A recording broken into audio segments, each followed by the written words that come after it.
Hi friends, TNPSC group 2 interview போஸ்டிங்கான preliminary exam November 11ஆம் தேதி நடந்தது.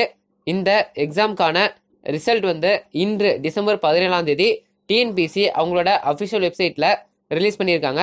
நவம்பர் 11ஆம் தேதி நடந்த இந்த ப்ரிலிமினரி எக்ஸாமுக்கான ரிசல்ட் 3 மாதத்தில் வந்துடும் அப்படின்னு எதிர்பார்த்துருந்தோம். பட் வந்து பார்த்தீங்கன்னா நம்ம நினச்சதை விட ரொம்ப சீக்கிரமாகவே 1 மாதத்துல வந்து பார்த்தீங்கன்னா ரிசல்ட் வந்து விட்டுருக்காங்க டிஎன்பிசி. டோட்டல் வேகன்சியில் 1:10 அப்படிங்கிற விகிதத்தில் மெயின் ரிட்டன் எக்ஸாமுக்கு எழுத தேர்வு செய்யப்படுவாங்க. ஸோ இதுக்கான ரிசல்ட் வந்து டிஎன்பிசி விட்டுருக்காங்க. நீங்கள் போயிட்டு அதில் உங்களோட ரெஜிஸ்டர் நம்பர் இருக்கா அப்படின்னு செக் பண்ணிக்கோங்க. உங்களோட ரெஜிஸ்டர் நம்பர் இந்த லிஸ்ட்டில் இருக்குது அப்படின்னா நீங்கள் வந்து மெயின் ரிட்டன் எக்ஸாமுக்கு சீக்கிரமாக படிக்க ஸ்டார்ட் பண்ணிக்கோங்க. இந்த குரூப் 2 இன்டர்வியூ போஸ்டிங்கான மெயின் ரிட்டன் எக்ஸாம் டேட் வந்து எப்போன்னு சொல்லிட்டாங்க. டேட் பிப்ரவரி 23ஆம் தேதி. இன்னும் 2 மாதங்கள் தான் இருக்குது மெயின் ரிட்டன் எக்ஸாமுக்கு. இதுக்கான லிங்க் வந்து நான் டிஸ்கிரிப்ஷன் ஆட் பண்ணுறேன். நீங்கள் அதில் போய் செக் பண்ணிக்கங்க. அதில் உங்களோட ரெஜிஸ்டர் நம்பர் இருக்கா அப்படின்னு பாருங்கள். ரெஜிஸ்டர் நம்பர் இருக்குது அப்படிங்கிற பட்சத்தில் நீங்கள் மெயின் ரிட்டன் எக்ஸாமுக்கு இப்போவே படிக்க ஸ்டார்ட் பண்ணிக்கங்க. டைம் வந்து ரொம்ப கம்மியாக தான் இருக்குது.